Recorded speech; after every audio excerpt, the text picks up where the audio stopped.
Good morning बच्चों, मैं हूं अमित तिवारी और आप देख रहे हैं अपना YouTube channel focus on physics. तो बच्चों आज हम लेकर के आए हैं चैप्टर 1 से रिलेटेड सिर्फ और सिर्फ ऑब्जेक्टिव क्वेश्चन, ऑप्शनल क्वेश्चन, जिसमें क्वेश्चन रहेंगे, 4 ऑप्शन रहेंगे। थोड़ा देर आप सोचेंगे, फिर हम आंसर बताएंगे, फिर आप डिसाइड करेंगे कि आपका आंसर सही था या गलत था। इससे थोड़ा बहुत प्रैक्टिस भी होगा और कुछ क्वेश्चंस आपको न्यू भी मिलेंगे जो आपको याद हो जाएंगे यहां पर बनाने के बाद। तो चलिए शुरू करते हैं आज का class. MCQ objective objective type question होने वाला है, मल्टीपल चॉइस क्वेश्चन। 4 ऑप्शन रहेंगे, आपको सेलेक्ट करना है। थोड़ा देर पॉज कीजिएगा, उसको देख लीजिएगा कि कौन सा आंसर सही है। फिर जब हम आंसर बताएंगे तो आप डिसाइड कीजिएगा कि आंसर मैच हो रहा है या नहीं हो रहा है। ठीक है बच्चों, चलिए शुरू करते हैं आज का क्लास। बच्चों ये रहे आपके क्वेश्चन। थोड़ी सी प्रॉब्लम है लिखने में, हो सकता है कि दिक्कत हो, लेकिन कंटेंट वही मिलने वाला है। हाँ, स्मार्ट बोर्ड नहीं है कि बस मैंने लिखा फिर पेज चेंज किया फिर मैंने लिख दिया तुरंत, ऐसा नहीं हो सकता है। तो थोड़ी सी एडिट करनी पड़ रही है, तो थोड़ी सी प्रॉब्लम होने वाली है। कोई बात नहीं, मैनेज कर लेना, बस आपको कंटेंट से मतलब है कि कौन सा कंटेंट आपको मिल रहा है। थोड़ा देर वीडियो को पॉज कीजिए, मेरे लेक्चर को पॉज कीजिए और सारे क्वेश्चन को बनाने की कोशिश कीजिए, और फिर जब मैं आंसर मिलवा रहा हूं फिर आप मिलाइए। कर लिए? चलिए गुड।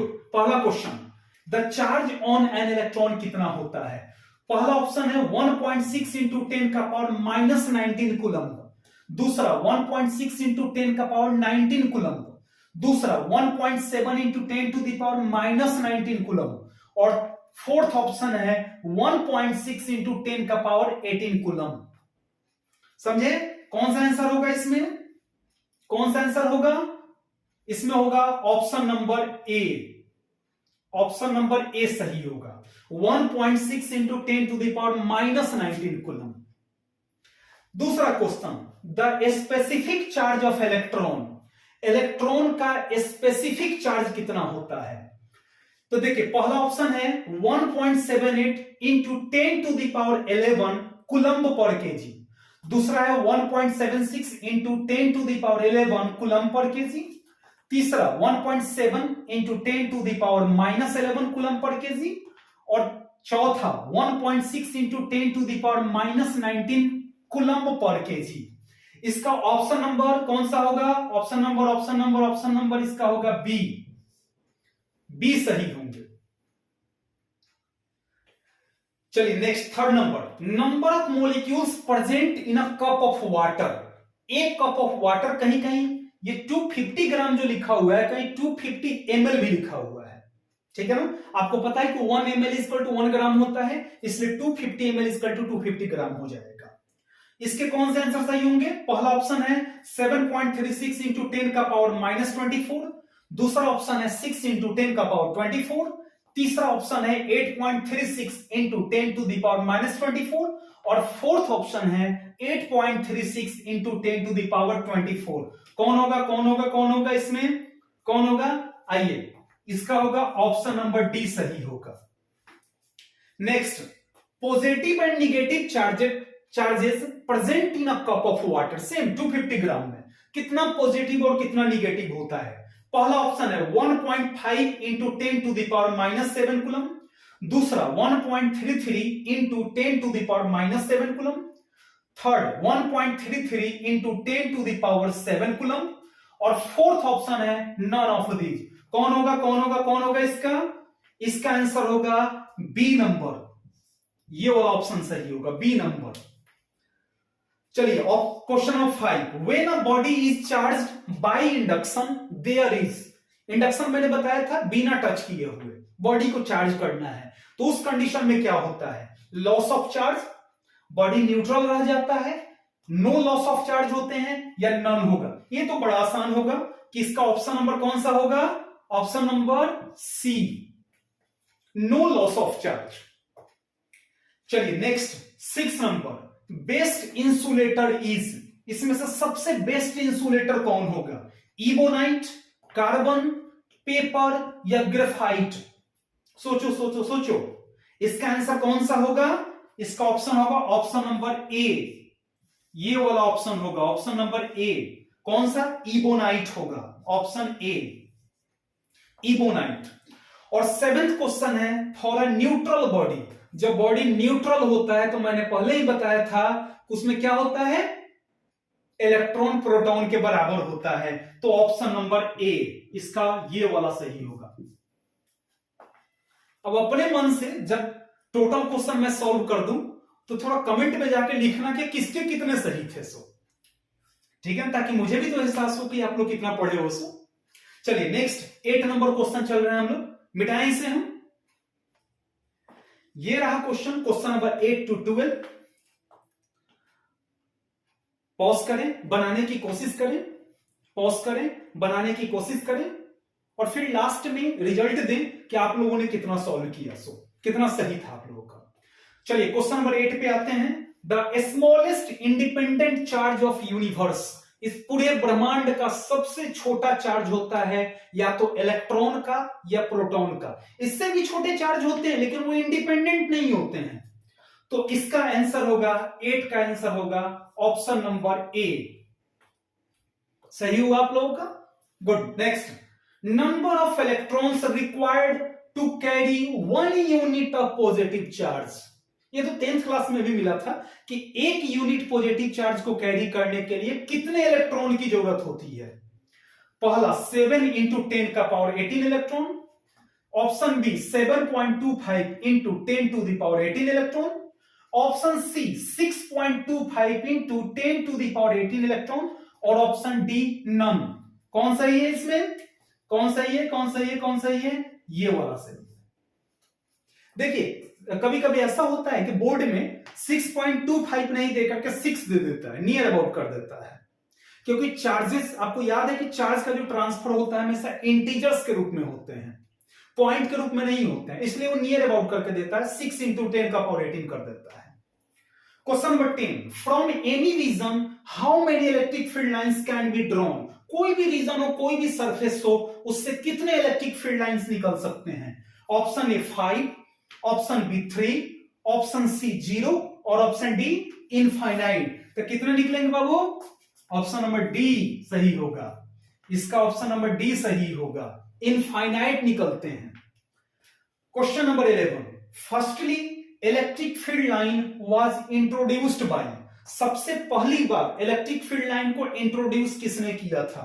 फर्स्ट ऑप्शन कूलम्ब साहब ने, सेकंड फराडे ने, थर्ड न्यूटन ने और फोर्थ ऑप्शन डी हेनरी साहब ने। इसमें ऑप्शन बी सही होगा, फराडे सही होगा। Question number 12, electric field inside a conductor, किसी भी कंडक्टर के अंदर इलेक्ट्रिक फील्ड लाइंस कितने होंगे। जैसे कि ये कंडक्टर है, इसके अंदर इलेक्ट्रिक फील्ड कितने होंगे, फील्ड लाइंस नहीं, फील्ड कितने होंगे।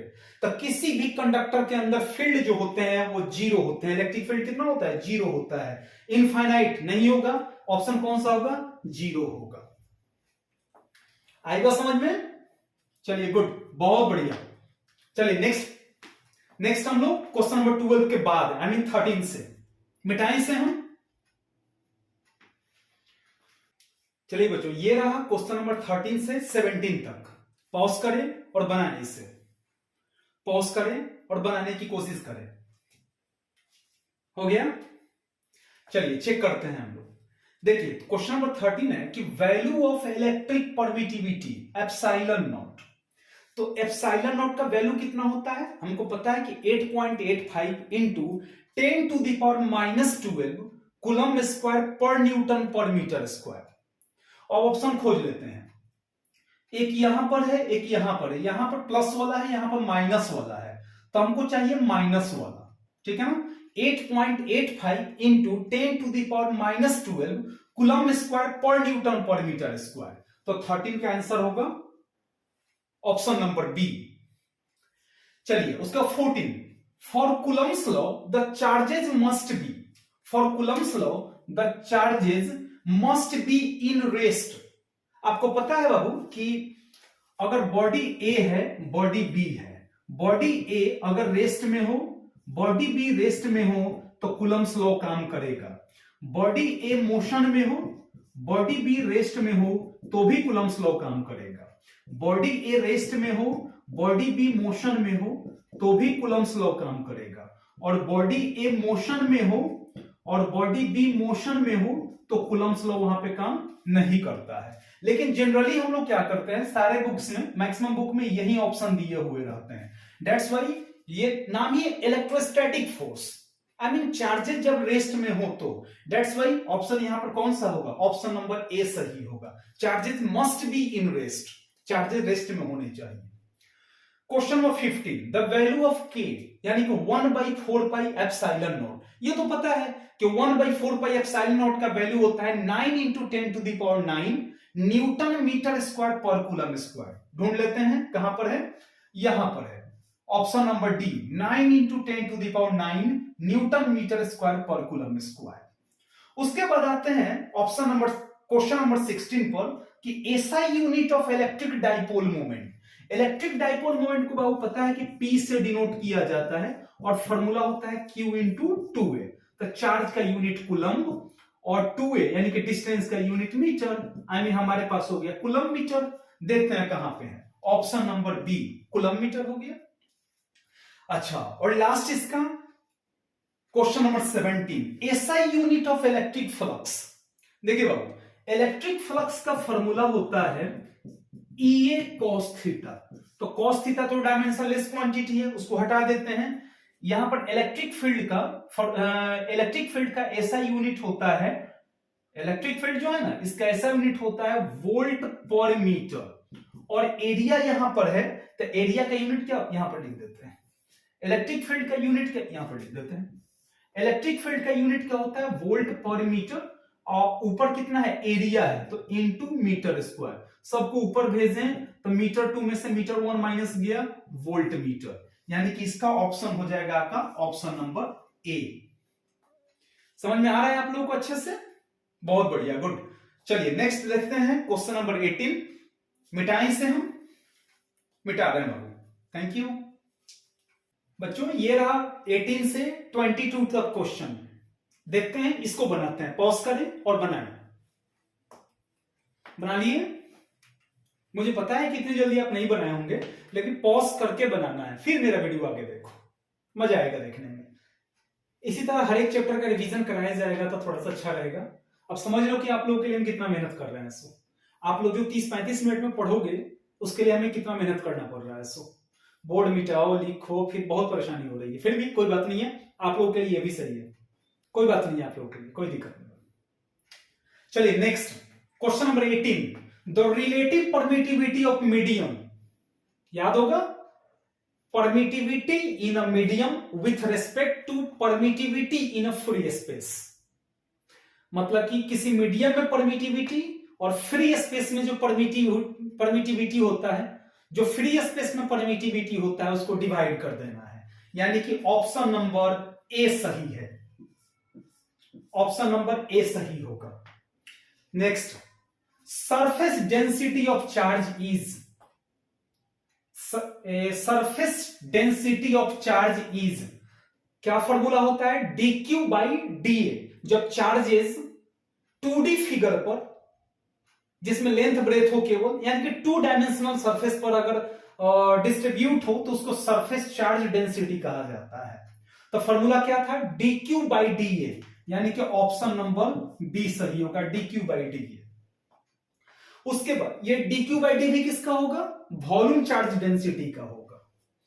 Next, the unit of which quantity is light year. ये तो सबसे बन जाना चाहिए, यही एक क्वेश्चन है, यूनिवर्सल क्वेश्चन है जो आप लोगों में सबसे बन जाना चाहिए। ये क्या आंसर होगा, वेलोसिटी नहीं, स्पीड नहीं, फोर्स बिल्कुल नहीं, तो ऑप्शन नंबर डी बच गया, डिस्टेंस। 1 ईयर में लाइट के द्वारा जो डिस्टेंस कवर किया जाता है उसको लाइट ईयर में मेजर किया जाता है। Next, the value of year in air. तभी जस्ट मैंने बताया कि ईयर बराबर ये वाला फॉर्मूला ε/ε0। तो एयर में एप्सिलॉन और ε/ε0 का वैल्यू बराबर हो जाएगा, तो क्या लिख देंगे हम, ε/ε कैंसिल हो गया, कितना हो जाएगा, 1 होगा, यानी कि इसका ऑप्शन नंबर सी सही होगा, 1 सही होगा। डायमेंशन ऑफ चार्ज बड़ा आसान है कि I = Q/T Q निकालेंगे तो I इंटू टी, I यानी कि एम्पियर, T यानी कि टाइम, क्या हो गया AT। कहीं कहीं A1 T1 भी लिखा हुआ रहता है, तो इसका डायमेंशन हो गया A1 T1। चलिए नेक्स्ट क्वेश्चन देखें हम लोग। चलिए गुड, बहुत अच्छा। चलिए क्वेश्चन नंबर 23 स्टार्ट करते हैं बच्चों। पॉज कीजिए, बनाइए, पॉज कर लें, खुद से ट्राई करें, फिर आगे चलेंगे हम लोग। चलिए question number 23, which of the following has unit volt पर मीटर। याद होगा कि वोल्ट पर मीटर जो होता है वो इलेक्ट्रिक फील्ड का ऐसा यूनिट होता है। जब इलेक्ट्रिक फील्ड में पढ़ा रहा था उस समय मैंने बताया था कि वोल्ट पर मीटर इलेक्ट्रिक फील्ड का ऐसा यूनिट होता है, यानी कि इलेक्ट्रिक फील्ड इंटेंसिटी का ऐसा यूनिट होता है। तो कहां पर है ये? ऑप्शन नंबर डी सही होगा। Unit of epsilon not, Babu epsilon naught का आप यूनिट पढ़े हैं, coulomb square per newton per metre square, पढ़े हैं ना? Coulomb square per newton per metre square. लेकिन यहां पर एक और यूनिट यूज किया जाता है, ये वाला ऑप्शन नंबर ए, फराड पर मीटर। कूलम्ब वोल्ट नहीं होगा, न्यूटन पर मीटर नहीं होगा, फराड मीटर नहीं होगा, तो कौन सा होगा? फराड पर मीटर होगा। ठीक है बाबू। नेक्स्ट, ऐसा unit of surface charge density, अभी जस्ट पढ़े थे पीछे कि फॉर्मूला होता है dq बाई dA, तो चार्ज का कूलम्ब, एरिया का मीटर स्क्वायर, यानी कि कूलम्ब पर मीटर स्क्वायर यहां दिख गया, option number A. Question number 26, if plus Q charge is placed inside a close surface, total flux coming out from whole surface will be. याद रखिएगा, अगर surface Gaussian हो यानी कि 3D सरफेस हो, इसके अंदर चार्ज Q हो, तो इसके द्वारा जो फ्लक्स बाहर निकलता है वह होता है Q बाई एप्सिलॉन नॉट। अंदर जितना चार्ज होगा ना उसको एप्सिलॉन नॉट से डिवाइड कर देंगे, 3D सरफेस हो तब, 2D के लिए एप्लीकेबल नहीं होता है। तो देखो कहां पे है, ये वाला option number A, Q by epsilon not. Next 27, ampere hour is the unit of ampere hour. Ampere का मतलब इलेक्ट्रिक करंट और आवर का मतलब टाइम, तो Q बराबर IT होता है। किसका है? चार्ज का है। तो निकाल लेते हैं चार्ज, ऑप्शन नंबर सी इसका सही होगा। मिटाएं इसे। नेक्स्ट क्वेश्चन 28 से लेके 32 तक सॉल्व करें, पॉज करें, सॉल्व करें। चलिए बनाते हैं हम लोग। Question number 28, when a body charged its mass. जब बॉडी चार्ज होता है तो उसका मास क्या होता है? इंक्रीज भी हो सकता है और डिक्रीज भी हो सकता है। जब बॉडी पर पॉजिटिव चार्ज हो रहा हो यानी कि इलेक्ट्रॉन का लॉस हो रहा है तो मास डिक्रीज होगा, ठीक है। और जब बॉडी पर निगेटिव चार्ज हो रहा हो यानी कि इलेक्ट्रॉन का गेन हो रहा है तो जितना ज्यादा इलेक्ट्रॉन आएगा उतना इंक्रीज होगा, यानी कि इंक्रीज और डिक्रीज दोनों हो सकता है। मे इंक्रीज यानी कि ऑप्शन नंबर डी सही होगा, both B and C. Question number 29, which of the following is chargeless. इसमें से चार्जलेस कौन होता है? अल्फा चार्ज होते हैं, कितना? +2, बीटा पर -1, प्रोटॉन पे +1, तो बच क्या गया? फोटोन पार्टिकल्स, यानी कि ये जो होते हैं ये चार्जलेस होते हैं। Next, the electric field inside a charged hollow sphere. माना कि बाबू की एक स्फीयर है, करे कि अंदर इलेक्ट्रिक फील्ड निकालिए, तो सारे चार्ज तो इसके सरफेस पे होंगे ना, अंदर तो चार्ज होगा नहीं, तो अंदर इलेक्ट्रिक फील्ड कितना होगा? 0, यानी कि option number D. 1 state coulomb, आपको पता है कि 1 कूलम्ब बराबर होता है 3 × 10⁹ ESU, यानी कि स्टेट कूलम्ब। तो 1 स्टेट कूलम्ब निकालें तो 1/3 I इंटू नीचे के ऊपर जाएगा 10⁻⁹ बराबर 1 स्टेट कूलम्ब। तो 1 स्टेट कूलम्ब कितना के बराबर होगा? 1 स्टेट कूलम को किसने चेंज करना है, कूलम में बदलना है। तो 1 statcoulomb is equal to 1/3 into 10⁻⁹ coulomb. देखो कहां है, यहां पर है, ऑप्शन नंबर सी। यहां चार्ज लगा दो, यहां कोई बात नहीं, यहां तो है ही। डायरेक्शन ऑफ इलेक्ट्रिक डाइपोल पढ़ाया मैंने। डायरेक्शन क्या होता है, -q से +q की तरफ डायरेक्शन होते हैं, यानी कि निगेटिव टू पॉजिटिव होंगे। आसानी से बन रहा है ना। अगर आप लेक्चर पढ़े होंगे या फिर अपनी तैयारी किए होंगे तो जरूर आराम से क्वेश्चन बन रहा होगा, नहीं तो फिर तो प्रॉब्लम होना ही है। अगर प्रॉब्लम हो रहा है तो आंसर लिखो, याद कर जाओ, रट जाओ, बाद में समझते रहना, पहले रट जाओ पूरा। एग्जाम सामने है, 1-2 महीने टाइम बचे हुए हैं एग्जाम के, रट जाओ, याद कर जाओ सबके सब, अच्छा रहेगा। चलिए नेक्स्ट देखते हैं हम लोग 33 नंबर क्वेश्चन। चलिए बच्चों 33 to 37, बस अब ज्यादा नहीं, 3 और क्वेश्चन बच गए हैं, 40 तक पहुंच करके चैप्टर 1 कंप्लीट। पॉज करें और बनाने की कोशिश करें। चलिए हम बताते हैं 33, द इलेक्ट्रोस्टैटिक फील्ड इज, देखो इलेक्ट्रोस्टैटिक फील्ड जो होता है ना कंजर्वेटिव होता है। कंजर्वेटिव और नॉन कंजर्वेटिव समझिए। जिसका वर्क डन पाथ पे डिपेंड नहीं होता है वो कंजर्वेटिव होता है, और जिसका वर्क डन पाथ पे डिपेंड होता है वो नॉन कंजर्वेटिव होता है। समझे ना। तो इलेक्ट्रोस्टैटिक फील्ड के द्वारा अगर वर्क किया जाए तो ये पाथ पे डिपेंड नहीं होते हैं, दैट्स वाई ये कंजर्वेटिव होंगे, यानी कि हमारा ऑप्शन सही होगा option number A. Option number A हमारा सही है। चलिए next, coulombian forces. Coulombian force क्या होता है, 2 चार्ज्ड बॉडी के बीच में अप्लाई होता है, जिसमें दोनों चार्ज बॉडी में कम से कम एक बॉडी का रेस्ट में होना जरूरी है। पहला, दोनों के बीच में इलेक्ट्रोस्टैटिक फोर्स लगता है, यानी कि इलेक्ट्रिक फोर्स सही है। अब दोनों का फोर्स जो होता है एक दूसरे के सेंटर से लगता है, यानी कि सेंट्रल फोर्स भी होगा, यानी कि option number C. Question number 35, dielectric constant for metal. Metal के लिए जो डाई इलेक्ट्रिक कांस्टेंट होते हैं वो होते हैं इनफाइनाइट। पढ़े होंगे बच्चों, आप लोगों को पता होगा। 36, dipole movement for non polar molecule. Dipole movement for non polar molecule क्या होगा बाबू, 0 होगा। ऐसा unit of flux density, flux density एक तरह का इलेक्ट्रिक फील्ड होता है, तो इलेक्ट्रिक फील्ड का ऐसा यूनिट क्या होता है, न्यूटन पर कूलम, यानी कि ऑप्शन नंबर ए सही होगा। चलिए फटाफट लास्ट 3 क्वेश्चन और देख ले हम लोग, कि कम से कम चैप्टर 1 का तो आप लोग का बोझ हल्का हो जाए, लगे कि अरे यार पढ़ लिए, अब ऑब्जेक्टिव के लिए कोई टेंशन नहीं है। अब बहुत सारे चैप्टर हैं, टाइम बहुत कम है, पूरा कंप्लीट भी करना है, मिटाएं से हम। चलो बाबू देखते हैं 38 to 40 नंबर, पॉज करें बनाएं। चलिए सॉल्व करते हैं। करें relation between E axial, electric field axial and electric field equatorial.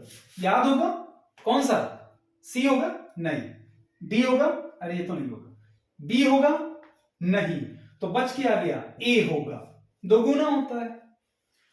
39, which of the following is correct for torque. Torque का फॉर्मूला क्या होता है, पी ई साइन थीटा, यानी कि vector product of P and E, या ऐसे कहो cross product of vector P and vector E. Torque का ये फॉर्मूला होगा। ये क्यों नहीं होगा, क्योंकि इस पर एरो साइन नहीं दिया हुआ है, बस बच गया 40 नंबर क्वेश्चन। थोड़ा न्यूमेरिकल टाइप है, इसको आप लोग सॉल्व करो। अब ये मत कहना कि सर सारा क्वेश्चन आपने बनाया और सबसे जो हार्ड वाला था उसको आपने छोड़ दिया, नहीं, मैं कमेंट सेक्शन में इसका आंसर बता दूंगा। सबसे पहले आप इसे बना करके कमेंट सेक्शन में कमेंट कर दें, आंसर लिख करके, मैं भी तो देखूं कि कितने लोगों ने पढ़ा है इसको। अच्छा, और बाकी लोग आप लोग खुद डिसाइड करें कि 40 क्वेश्चन में आप लोग कितने सही हुए थे। आप लोगों ने खुद से जब पॉज करके बनाया था तब कितना सही हुआ था, अच्छा रहेगा, अपने बारे में पता चलेगा कि आप लोग कितना पढ़े हैं, क्या किए हैं। तो चलिए बच्चों रहने देते हैं आज हम लोग। उम्मीद है काफी पसंद आया होगा, काफी अच्छा लगा होगा ये क्लास। ऐसे ही बाकी चैप्टर के भी एमसीक्यू क्वेश्चन अपलोड होते रहेंगे। बस आप लोग मन लगा करके एग्जाम की तैयारी करो, सब हो जाए, एग्जाम में नंबर कम नहीं आना चाहिए। चलिए मिलते हैं नेक्स्ट क्लास में, तब तक के लिए खुश रहिए, सुरक्षित रहिए और सबसे इंपॉर्टेंट एग्जाम के लिए तैयारी करते रहिए। Thank you so much Babu, thank you.